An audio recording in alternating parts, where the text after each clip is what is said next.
The stars look different today. Commander Veltar stared through the crystal viewing wall of his ship and felt fear creeping into his mind. The beautiful lights that had guided his people across the galaxy for thousands of years were now pulling his fleet toward death. "Commander, we are losing power in the rear engines," reported his second officer. The crystalline being's voice carried the same worry that filled every corner of their flagship. "The gravity field is getting stronger." Veltar touched the smooth control panel with his long fingers. The ship responded to his thoughts, showing him numbers that made his heart sink. 67 ships. 40,000 of his people. All trapped in this swirling prison of stars and deadly forces. The Helix Nebula had seemed so beautiful when they first saw it. The colors danced like liquid fire, and the ancient songs of their people spoke of such places as gateways to wisdom. But wisdom meant nothing when gravity was tearing your ships apart piece by piece. "Send another distress signal," Veltar ordered. "All frequencies, maybe someone will hear us." His communications officer, a young female named Zara, looked up from her station. "Commander, we have been sending signals for 18 days. No one comes to this place. It is too dangerous." Veltar knew she was right. The Helix Nebula was known throughout the galaxy as a ship graveyard. Only fools and desperate people came here. His people had been fools. They had trusted their perfect computers and their flawless navigation systems. They had believed their technology could handle anything. Now their perfect technology was failing them. The gravitational forces in the nebula changed every few minutes. One moment they were pulling the ships toward the center. The next they were twisting them in directions that made no sense. The Zephyrian computers could not predict the changes. Their elegant ships were built for smooth travel through normal space, not for this chaos. "How long do we have?" Veltar asked his chief engineer. "Maybe 2 days, Commander. 3 if we shut down all non-essential systems. 2 days. In 2 days, the gravity would crush their ships like flowers in a storm." Veltar had seen it happen to smaller vessels already. The beautiful crystalline hulls would crack, then shatter, then disappear into the swirling death around them. He thought of his daughter, safe on the homeworld. She would never know what happened to her father. She would wait for his return, watching the stars for his ship that would never come home. Far away. On the other side of the nebula, Jake Morrison was having a very different kind of bad day. His coffee maker had broken again, the artificial. Gravity in Section 3 was acting up, and his cargo of mining equipment kept shifting every time they hit a gravity wave. "Lisa, can you fix the coffee maker?" he called out to his chief engineer. "I cannot face another day drinking that recycled water stuff." Lisa Rodriguez looked up from the engine diagnostics she was running. Her coveralls were covered in grease, and there was a smudge of oil on her cheek. "Captain, I am an engineer, not a miracle worker. That coffee maker has been dying for 6 months. But you always fix it," Jake said hopefully. That was before it started making sounds like a dying whale, Lisa replied. "We need to buy a new one at the next station." Jake Morrison had been running cargo ships for 15 years. He was not a hero or an explorer. He was just a man who hauled things from one place to another. His ship, the Liberty's Dawn, was not elegant or beautiful. It was a working ship, built to carry heavy loads through dangerous space. It was reliable, tough, and ugly. His crew was the same way. Lisa Rodriguez could fix anything with spare parts and determination. Pete Williams could navigate through asteroid fields using nothing but instinct and experience. Amy Carter could talk to anyone, anywhere, in any language. Henry Walsh could patch up injuries and keep everyone healthy with whatever supplies they had. They were not heroes. They were just people trying to make a living in the big, dangerous galaxy. "Captain," Amy called from the communications station, "I am picking up something strange." "Lots of signals coming from the Helix Nebula," Jake frowned. "The Helix Nebula? Nobody goes there. It is a death trap." "That is what makes it strange," Amy said. "The signals are not random. They are organized, like distress calls." Pete Williams looked up from his navigation station. "Distress calls from the Helix Nebula? That is not possible. Any ship that gets trapped in there is gone. The gravity fields are too unstable." "Unless..." Henry Walsh said slowly, unless there are a lot of ships in there, enough to generate multiple signals. Jake felt a cold feeling in his stomach. Show me the signals, Amy. Amy pressed some buttons, and the main screen filled with data. Lines of text scrolled past, showing frequency patterns and signal strength. Even Jake, who was not a technical person, could see that there were dozens of different signals. How many ships? Jake asked. At least 60, Amy replied. Maybe more. The signals are getting weaker, though. Whatever is sending them is running out of power. Can you tell what kind of ships they are? Amy shook her head. The signal patterns are unlike anything in our database. They are not human, Captain. They are alien. The bridge fell silent. In all their years of running cargo, they had never encountered alien life. Humanity had found empty planets, dead ruins, and ancient artifacts, but never living aliens. Are you sure? Jake asked. The signal patterns are too different to be human, Amy said. The mathematics are wrong.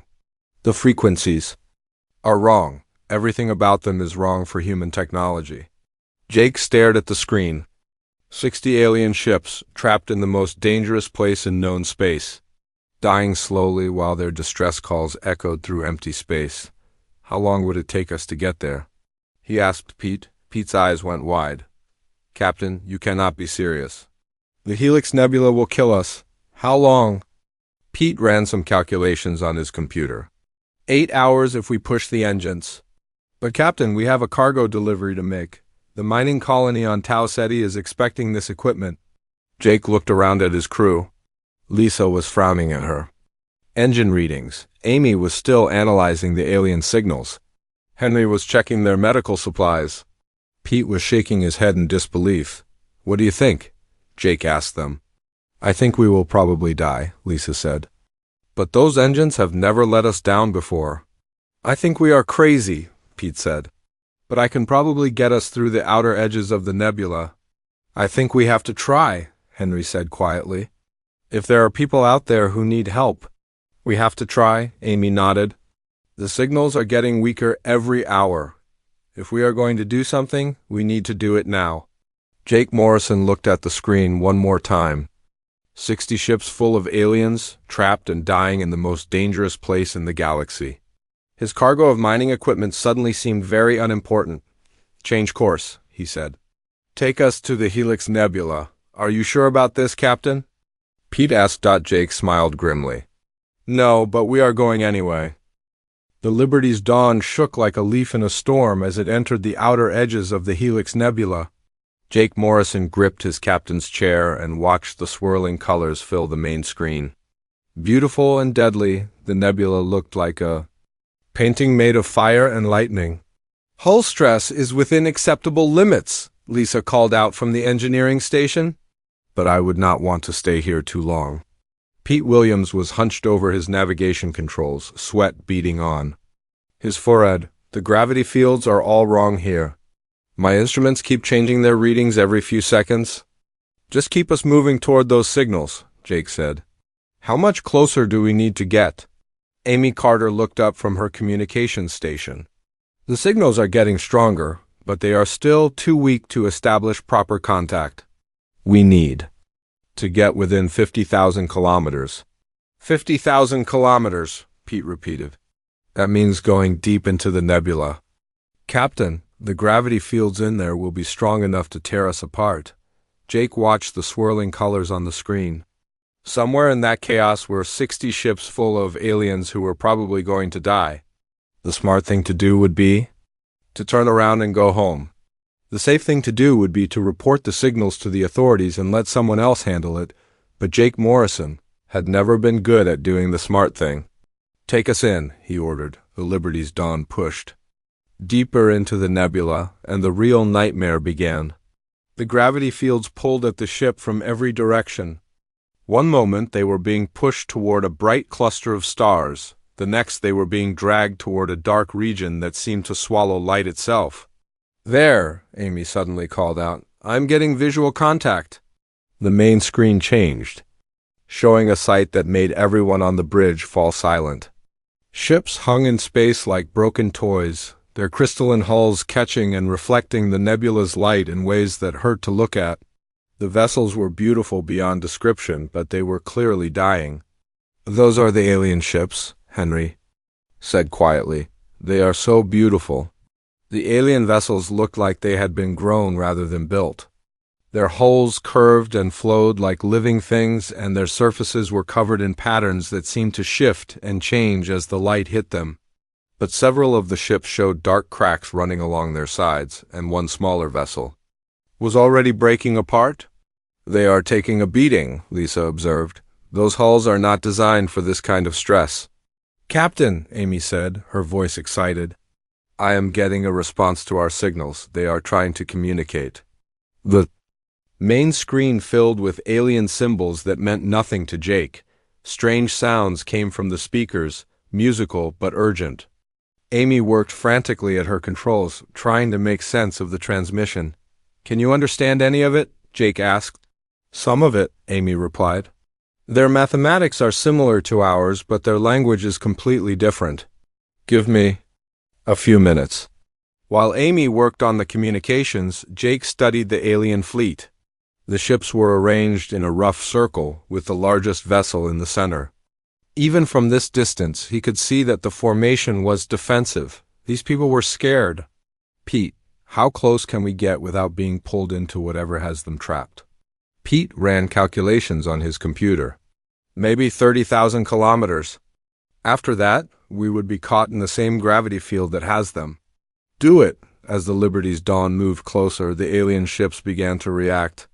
Jake could see small lights flashing on their hulls, and several of the smaller vessels changed position slightly. "They are scanning us," Amy reported. "Very sophisticated sensors, much better than ours. Are they hostile?" Jake asked. "I do not think so. The scans are curious, not aggressive. They are trying to figure out what we are." The main screen suddenly changed. Instead of alien symbols, a face appeared. Jake had never seen anything like it. The being was tall and thin, with skin that looked like it was made of pale crystal. Its eyes were large and silver, and its features were both alien and strangely beautiful. "It worked," Amy said breathlessly. "I got the translation program working." The alien on the screen spoke, and this time Jake could understand the words. The voice was deep and musical, but filled with exhaustion and despair. "Unknown vessel, this is Commander Veltar of the Zephyrian Exploration Fleet. You have entered a gravity anomaly that will destroy your ship. You must leave immediately." Jake leaned forward in his chair. "This is Captain Jake Morrison of the human vessel Liberty's Dawn. We received your distress signals. We are here to help." The alien's silver eyes widened in surprise. "Human? We have never encountered your species before. How did you find us? We picked up your distress calls." You trapped here?" Commander Veltar's expression became even more grim. "Yes, our navigation systems failed to predict the changing gravity fields. We have been trapped here for 18 days. Our power reserves are nearly exhausted." Jake felt his heart sink. "How long do you have? Perhaps 2 days, maybe less? The gravity fields are getting stronger, and several of our ships are already showing critical damage." Jake looked around at his crew. Lisa was studying the alien ships on her screens. Pete was calculating distances and gravity fields. Amy was working to improve the translation system. Henry was quietly checking their medical supplies.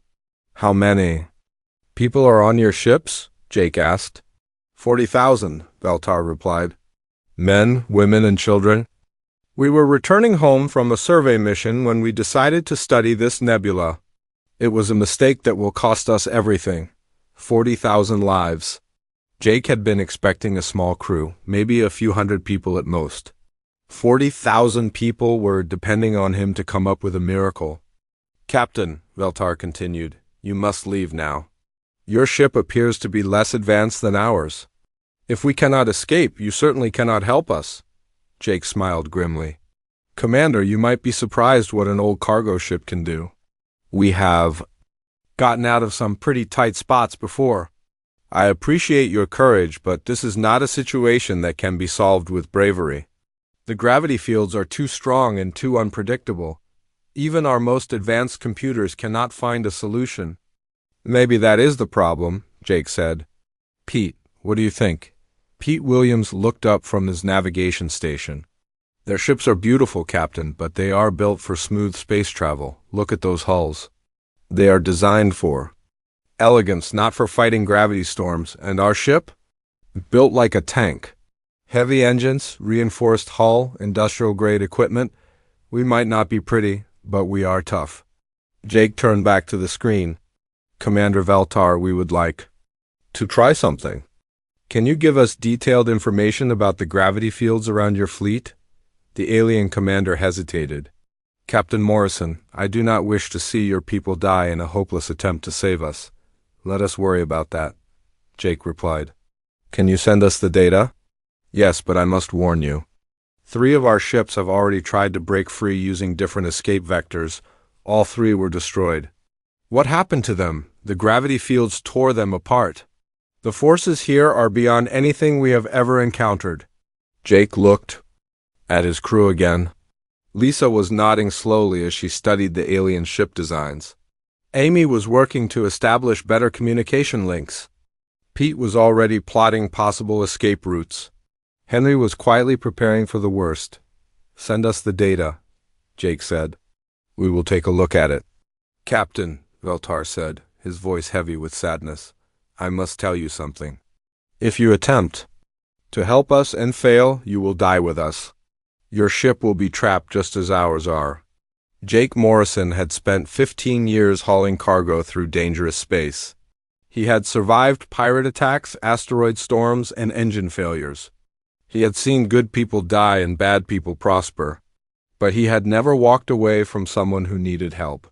Commander, he said, we did not come this far just to turn around and go home. Send us that data. The alien commander stared at Jake. For a long moment, finally he nodded. The data is being transmitted now, and Captain Morrison, thank you for trying. Do not thank us yet, Jake replied. We have not done anything yet. But as the technical data began flowing from the alien ships to the Liberty's dawn, Jake Morrison was already beginning to form a plan.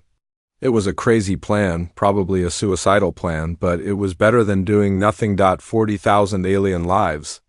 Or counting on him. He was not going to let them down. Lisa Rodriguez stared at the alien technical data scrolling across her screen and shook her head. Captain, their technology is incredible. These ships are powered by something I have never seen before. But look at this. She pointed to a section of the data that showed the alien ship designs. Their hulls are made of some kind of living crystal. Beautiful, but not very strong under stress. And their engines are designed for smooth, predictable space travel. What about their tractor beams? Jake asked. They do not have any, Lisa replied. They use gravity manipulation fields for docking and cargo handling. Very advanced, but useless. In a gravity storm like this, Jake studied the data while his crew worked around him. Amy was improving the translation software, making communication with the aliens clearer. Pete was mapping the gravity fields around the alien fleet, looking for patterns. Henry was reading about alien biology, trying to understand what they might need if any of them got hurt. What do we have that they do not? Jake asked. Brute force, Lisa said immediately. Our tractor beams are industrial grade, built for pulling massive cargo containers and asteroid chunks. And our engines are designed to work in bad conditions. Our cargo cables, Pete added. We have over 10 kilometers of heavy-duty cable designed for towing operations, military-grade stuff. Our cargo bay, Amy said. We can modify it into a command center. Set up better communication equipment. Jake looked at the alien fleet on the main screen. The beautiful crystalline ships were arranged in a defensive circle, but they were slowly being pulled apart by the chaotic gravity fields. He could see cracks spreading along the hulls of several vessels. Here's what we are going to do, Jake said. We are going to turn our cargo ship into a rescue vessel. How? Lisa asked. We use our tractor beams to create anchor points. Our cargo cables become tow lines. We pull the alien ships out one at a time. Pete looked up from his calculations. Captain, that might actually work. The gravity fields are chaotic, but they follow patterns. If we can predict the patterns, we can time our pulls to work with the gravity instead of against it. Can we predict the patterns? Jake asked. Pete grinned. Not with computers. The changes happen too fast and too randomly. But I have been navigating. Dangerous space for 20 years. I can feel the patterns. Jake turned to Amy. Can you explain our plan to Commander Veltar? Amy nodded and opened a communication channel. The alien commander's face appeared on the screen, looking even more tired than before. Commander, Jake said, we think we can get your people out of here. Veltar's silver eyes showed a flicker of hope. How? We are going to pull your ships out one at a time using our tractor beams and cargo cables. The alien commander looked confused. Tractor beams? What are those? Amy worked to translate the concept. Artificial gravity projectors used for moving heavy objects. I do not understand, Veltar said. Why would you need such crude devices when you have gravity manipulation technology? We do not have gravity manipulation technology, Jake replied. We use mechanical force, brute strength. Veltar stared at Jake in disbelief. Your ship does not have gravity manipulation? Then how do you move cargo? With cables and tractor beams, Jake said. We grab things and pull them. The alien commander was silent for a long moment. Finally, he spoke. Captain Morrison, I do not wish to offend you, but your technology sounds very primitive. It is primitive, Jake agreed. But it works. And right now, primitive might be exactly what we need. Lisa was already working on modifications to their equipment. She had open panels throughout the ship and was rerouting power systems. Captain, I can boost our tractor beam power by 30% if I redirect energy from life support. Do it, Jake said. That will give us about 4 hours of enhanced power before the air gets too thin to breathe, Henry warned. Then we better. Work fast, Jake replied. Pete was studying the gravity patterns around the alien fleet. The fields shift in waves. Big wave every 12 minutes, smaller waves every 2 minutes. If we time it right, we can use the waves to help pull the ships out. Amy turned to the screen where Commander Veltar was watching with growing amazement. Commander, we need you to prepare your smallest ship for towing. We will attach our cable to it and pull it out during the next gravity wave. This is madness, Veltar said. The forces involved will destroy your cable. Our cables are designed to tow asteroids, Jake said. They are stronger than they look. Lisa looked up from her modifications. Captain, I have another idea. We can use our cargo bay doors as makeshift deflector shields. If we open them at the right angle, we can redirect some of the gravitational forces. Will that work? Jake asked. I have no idea, Lisa admitted. But it might help. Jake made the decision. Do it, Pete. How long until the next big gravity wave? 8 minutes. Amy, tell the aliens to get ready. We are going to try to pull out their smallest ship first. Commander Veltar's image shook his head. Captain Morrison, I cannot allow you to risk your lives for us. Your plan is too dangerous. Commander, Jake said firmly, we did not come all this way to argue about danger. We came to help. Are you going to let us help, or are you going to waste time talking about it? The alien commander looked at Jake for a long moment, then he nodded slowly. The ship Melody of Stars is our smallest vessel. It carries 300 people. If your plan works, we will prepare it for towing. Good, Jake said. Amy, maintain constant communication with them. Lisa, how are the modifications coming? Almost done, Lisa replied. Tractor beam power is up 30%. Cargo bay doors are ready for deflector configuration. Cable deployment system is armed and ready. Pete, what about the gravity patterns? Still tracking them. 5 minutes until the next big wave? Jake looked around at his crew. They were all working with the focused intensity of people who knew that lives depended on their success. Lisa was making final adjustments to the power systems. Amy was coordinating with the alien fleet. Pete was calculating precise timing for the tractor beam deployment. Henry was monitoring life support systems as they redirected power. Captain, Amy said, Commander Veltar wants to know what happens if your cable breaks. Then we try again with a different cable, Jake replied. He says the gravitational forces will be strong enough to tear apart any physical connection. Tell him that human engineering is tougher than it looks. On the main screen, Jake could see the alien ship Melody of Stars moving slowly away from the main fleet. The small crystalline vessel was beautiful, but it looked fragile compared to the massive forces swirling around it. 3 minutes until the gravity wave, Pete announced. Lisa, are we ready? All systems are go, Captain.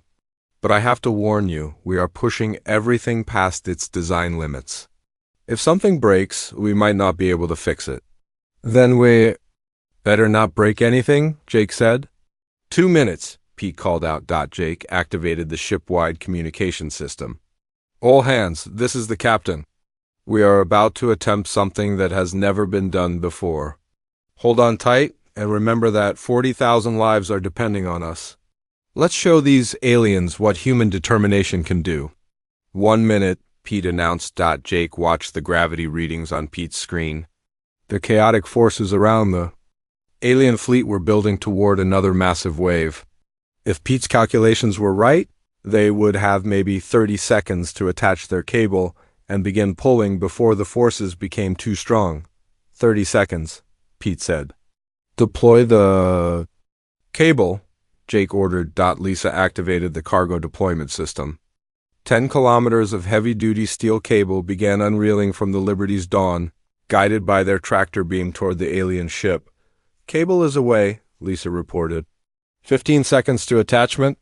Jake watched the cable snake through space toward the Melody of Stars. The alien ship was trying to help by adjusting its position, but the gravity fields kept pulling it in different directions. 10 seconds to the gravity wave, Pete announced. Cable attached, Lisa called out. Connection is secure. Wave incoming, Pete said. Now, Captain, Jake took a deep breath. Full power to the tractor beams, let's bring them home. The Liberties. Dawn shuddered as its engines and tractor beams fought against the massive gravitational forces of the Helix Nebula. The cable stretched tight, and Jake could hear the hull groaning under the stress. It's working, Amy called out excitedly. The alien ship is moving. On the main screen, Jake could see the Melody of Stars being pulled slowly away from the gravity trap. The cable held, the tractor beams held, and the alien ship was moving toward safety. We did it, Lisa said in amazement. We actually did it. But Jake knew they had only just begun. 1 ship down, 59 to go. The success with the first ship gave Jake Morrison hope, but that hope quickly faded when he saw what happened next. The rescue of the Melody of Stars had upset the balance of forces in the nebula. The remaining alien ships were being pulled closer together, and the gravity fields were becoming more violent. Captain, Pete called out, sweat running down his face. The gravity patterns are changing. Pulling out that first ship made everything worse. Jake watched the alien fleet on the main screen.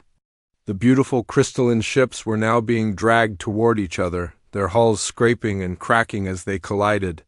What had been an orderly formation was becoming a chaotic tangle of damaged vessels. Commander Veltar, Jake said into the communicator. What is happening to your ships? The alien commander's face appeared on the screen, but now it showed pure panic. Captain Morrison, our ships are being pulled together. The gravity field is collapsing inward. We have maybe 1 hour before all our vessels are crushed. How many people are on your largest ship? Jake asked. 15,000, Veltar replied. It is our civilian transport carrying families and children. Jake felt his heart sink. 15,000 people, including children, were about to die, unless he could figure out a way to save them. But the largest alien ship was 10 times bigger than anything the Liberty's Dawn had ever tried to tow. Lisa, Jake said, can our tractor beams handle something that big? Lisa was working frantically at her engineering station. Not a chance, Captain. That ship is huge. Our tractor beams would burn out in seconds. What about multiple cables? We only have 3 heavy-duty cables left. Even if we used all of them, I do not think it would be enough. Jake looked around at his crew. They had saved one ship, but now the situation was worse than before. The remaining 59 ships were going to be destroyed, and it was partly his fault. There has to be something we can do, Jake said. Amy looked up from her communications station. Captain, I have an idea. What if we do not try to pull the big ship out? What if we try to stop the gravity field from collapsing? How? The alien said the gravity field is collapsing inward. What if we use our ship as an anchor point? We position ourselves between the collapsing field and the alien ships, and we use our engines to push against the gravity.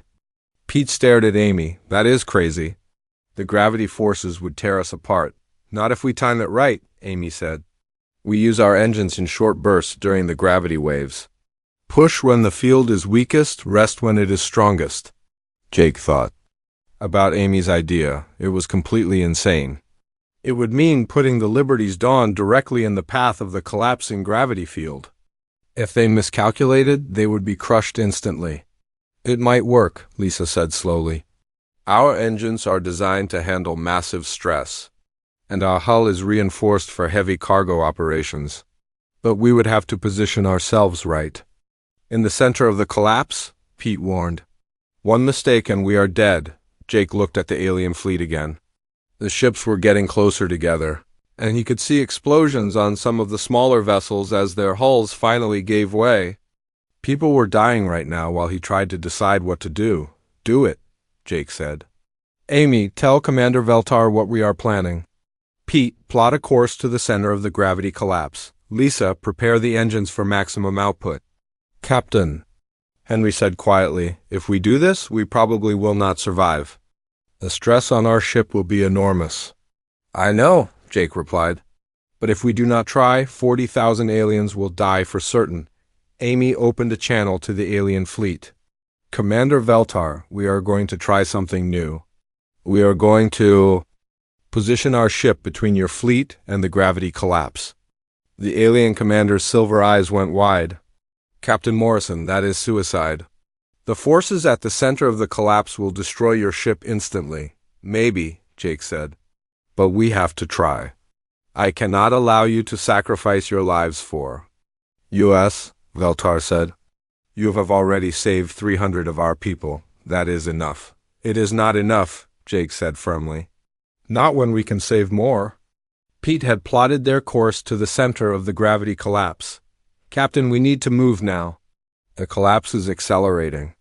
Take us in, Jake ordered. The Liberty's Dawn turned and headed toward the most dangerous place in the nebula. The gravity readings on their instruments went crazy as they approached the center of the collapse. The ship shook and groaned as the forces tried to tear it apart. Hull stress is approaching critical levels, Lisa reported. I am rerouting power to the structural integrity fields. Gravity wave incoming, Pete announced. This is our chance. Jake gripped his chair as the ship positioned itself between the collapsing gravity field and the alien fleet. Full power to the engines. Push against the collapse.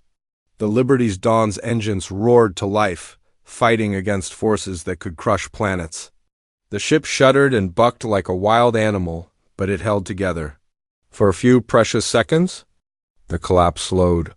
It is working, Amy called out. The alien ships have stopped moving toward each other. But the victory was short-lived. The gravity field adjusted to their presence, and the collapse began again, this time even faster than before. We need more power, Lisa said. I am shutting down everything except engines and life support? Do it, Jake said. The lights went out throughout the ship. The artificial gravity failed, leaving everyone floating in zero-G. Only the bridge emergency lighting remained, casting eerie shadows across the crew's faces. Another wave coming, Pete announced. This one is bigger. Jake felt the ship being pulled in multiple directions at once. The hull was creaking and groaning. Under the stress, warning alarms were going off everywhere. Full power again, Jake ordered. The engines screamed as they pushed against the gravity collapse. This time, the ship held the collapse back for almost a minute, but Jake could see that they were losing. The forces were too strong, and their ship was not designed for this kind of punishment. Captain, Amy said urgently, Commander Veltar is trying to tell us something. The alien commander's face appeared on the emergency screen. Captain Morrison, we are going to try something. We are going to overload our power cores and create an electromagnetic pulse. It might disrupt the gravity field long enough for you to escape. What will that do to your ships? Jake asked. It will destroy them, Veltar replied calmly. But it will save your ship and the people you already rescued. No, Jake said immediately. We are not giving up. Captain, you have done everything possible. We cannot ask you to die with us. Jake looked around at his crew. They were all floating in zero gravity, working frantically to keep the ship together. Lisa was manually rerouting power systems.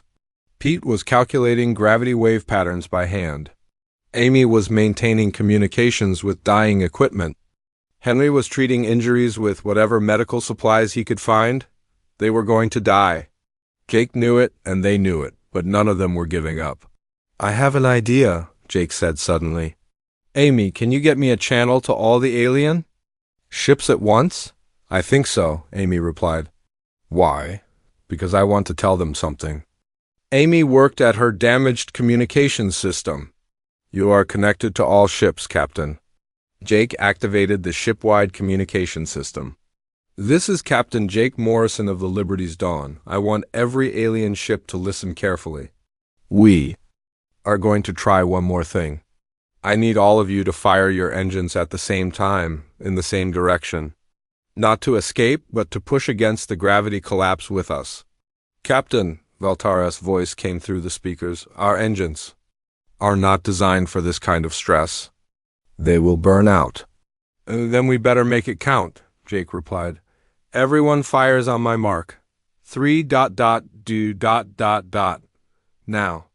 60 alien ships fired their engines in unison, combining their power with the Liberty's Dawn's engines. The effect was immediate and spectacular. The gravity collapse stopped, held back by the combined force of 61 ships working together. It is working, Amy shouted. The collapse has stopped. But Jake knew they could not hold it for long. The alien engines were already beginning to fail, and his own ship was being torn apart by the stress. Everyone listen, Jake said into the communicator. We are going to create a chain reaction. Each ship will fire its engines in sequence, creating a wave of force that will push us all out of the gravity trap. It will only work if we time it perfectly. What if it does not work? Veltar asked. Then we die together, Jake replied. But at least we will die trying, the chain reaction began. One by one, the alien ships fired their engines, creating a wave of force that rippled through the fleet. The Liberty's Dawn rode the wave, using its own engines to amplify the effect. Jake watched the gravity readings on his instruments. The collapse was reversing, turning into an expansion that was pushing the ships away from the nebulous center. We are moving, Pete announced. All ships are moving toward the edge of the nebula. How long until we reach safe space? Jake asked. At this rate, maybe 20 minutes, Jake looked around at his crew. They had done the impossible. They had saved 60 alien ships and 40,000 lives using nothing but determination and teamwork. Good work, everyone, Jake said. Now let's get these people home. The Liberty's Dawn limped through space beside the alien fleet, its hull scarred and its engine smoking. Jake Morrison sat in his damaged captain's chair and watched the beautiful crystalline ships gliding alongside his battered cargo vessel. It was hard to believe they had all made it out alive. Damage report, Jake said to Lisa. Lisa looked up from her engineering station, her face streaked with grease and exhaustion. We are a mess, Captain. Hull breaches in 3 sections, main. Engines are running at 60%, and the coffee maker is definitely dead now. But we are alive, Amy added with a tired smile. All of us. Pete was working on the navigation system, trying to plot a course to the nearest human colony. Captain, the aliens are requesting permission to escort us to New Haven Station. They say their ships can help us make repairs. Jake nodded. Tell them, yes, we could use the help. On the main screen, Commander Veltar's face appeared. The alien commander looked as tired as Jake felt, but his silver eyes were bright with something Jake had not seen before: hope. Captain Morrison, Veltar said, I want to thank you and your crew.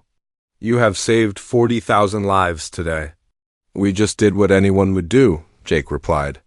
No, Veltar said firmly. What you did was extraordinary. Your species has shown us something we had forgotten. What is that? That sometimes the best technology is not the most advanced technology. Sometimes the best solution is the simplest one. Jake looked around at his crew. They were all exhausted, but they were also proud. They had taken their old cargo ship and used it to save an entire alien fleet. Not because they were heroes, but because it was the right thing to do. Commander, Jake said, we would like to learn more about your people, and maybe you would like to learn more about ours. Veltar smiled, the first time Jake had seen the alien commander show happiness. I would like that very much, Captain Morrison.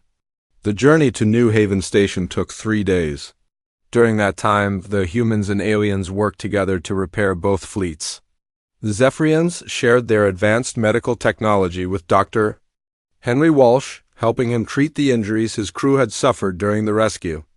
In return, Henry taught the alien doctors about human medicine and the practical techniques he had learned during years of frontier medical work. Lisa Rodriguez spent hours working with the alien engineers, learning about their crystal-based technology. While teaching them about human mechanical engineering, the aliens were amazed by the simplicity and effectiveness of human tools. While Lisa was fascinated by the elegant way their technology worked with natural forces, Amy Carter worked with the alien communication specialist to create a proper translation system. By the end of the journey, humans and aliens could speak to each other almost as easily as they spoke to their own people. Pete Williams found himself the center of attention among the alien navigators. They wanted to understand how he had been able to predict the gravity wave patterns when their sophisticated computers had failed. Pete tried to explain about intuition and experience, but the aliens struggled to understand how someone could navigate by feeling rather than by calculation. It is like music, Pete finally told them. The gravity waves have a rhythm. You do not calculate music, you feel it.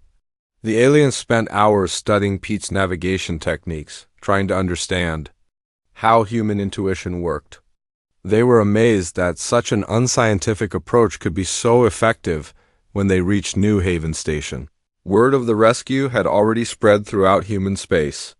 The station's docking bay was crowded with reporters, government officials, and curious citizens who wanted to see the alien fleet, but Jake Morrison avoided the crowds.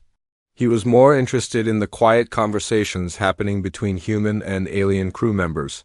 He watched as Lisa showed a group of young Zephyrians how to use a welding torch. He saw Amy teaching alien children some basic human words. He observed Henry treating both human and alien patients in the station's medical bay. Captain, Commander Veltar said, approaching Jake in the station's observation deck, my government wants to establish formal diplomatic relations with your species. They want to offer you advanced technology in exchange for what you have taught us. Jake looked out at the stars through the observation window. What have we taught you?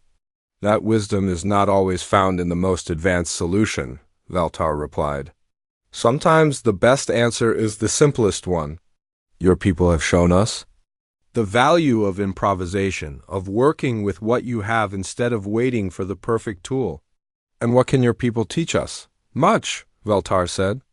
Our medical technology could eliminate many human diseases.